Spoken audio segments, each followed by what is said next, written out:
Assalamualaikum warahmatullahi wabarakatuh.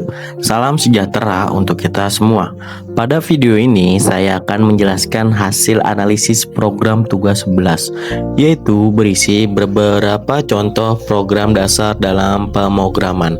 Tujuan dari presentasi ini adalah memberikan pemahaman mengenai bagaimana suatu program bekerja, bagaimana logika dibangun, dan bagaimana alur eksekusi dikendalikan oleh struktur kode. Perkenalkan, saya Nandwana Putra dari Program Studi Teknik Industri Universitas Pelita Bangsa. Presentasi ini dibimbing oleh dosen pengampu Bapak Abdul Halim Ansor. Baik, mari kita masuk pada pembahasan inti. Program pertama adalah chatbot sederhana. Secara konsep, chatbot ini bekerja dengan menerapkan fungsi input, pencambangan, dan logika keputusan. Pada awalnya, program menampilkan sapaan kemudian meminta user memilih jenis pengecekan, yaitu kesehatan atau kebahagiaan. Jika user memilih kesehatan, program meminta data suhu tubuh dan gejala. Program kemudian melakukan evaluasi berdasarkan syarat tertentu. Jika suhu tinggi atau ada gejala, program mengeluarkan rekomendasi yang sesuai. Sebaliknya, jika user memilih kebahagiaan, program menggunakan skala angka dan menanyakan tingkat stres. Dari data tersebut menunjukkan if menentukan apakah user sedang bahagia atau membutuhkan motivasi. Program ini menunjukkan bagaimana logika kondisi digunakan dalam pengambilan keputusan. Program Simple Kalkulator. Program kedua adalah kalkulator sederhana. Logika utamanya terletak pada pemilihan operator matematika.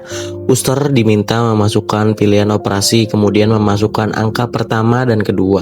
Struktur if, elif, else digunakan untuk menentukan proses apa yang dijalankan seperti penjumlahan, pengurangan, perkalian, atau pembagian. Program ini juga menerapkan pengecekan error atau kasus pembagian nol, sehingga program dapat berjalan aman tanpa berhenti secara tiba-tiba.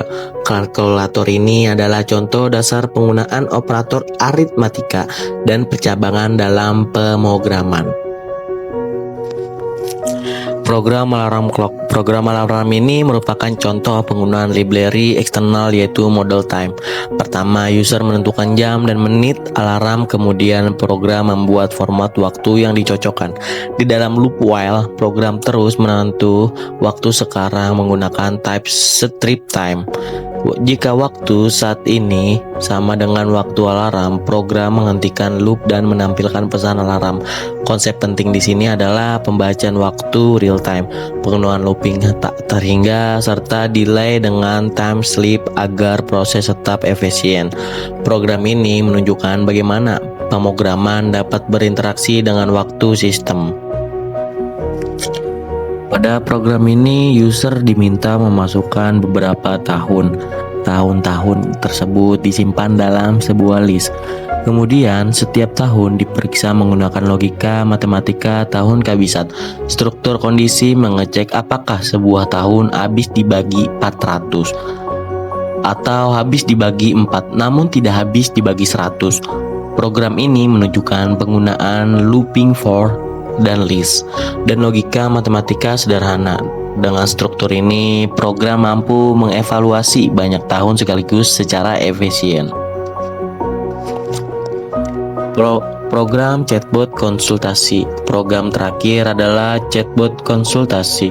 Di dalamnya terdapat 3 layanan: pendidikan, keuangan, dan kuliner. Pada konsultasi pendidikan, program menerima input nilai dan minat jurusan. Dari nilai tersebut, program menentukan kategori kemampuan pengguna, sementara pilihan minat menentukan rekomendasi jurusan di sini. Penggunaan logika bercabang sangat dominan. Pada konsultasi keuangan, program menghitung selisih antara pemasukan dan pengeluaran, sehingga dapat menilai kondisi keuangan pengguna apakah surplus atau defisit. Pada konsultan kuliner, program memberikan rekomendasi makanan dan berdasarkan referensi rasa. Program ini menunjukkan bagaimana fungsi percabangan dan interaksi input-output dan digabungkan menjadi sistem berbasis menu. Demikian pemaparan mengenai analisis program tugas 11. Dari seluruh pembahasan dapat disimpulkan bahwa dasar pemrograman sangat bergantung pada pemahaman struktur logika seperti fungsi, percabangan, looping, hingga penanganan input. Semoga penjelasan ini dapat membantu dalam memahami cara kerja program dan alur eksekusi di dalamnya. Terima kasih atas perhatian Anda. Wassalamualaikum warahmatullahi wabarakatuh.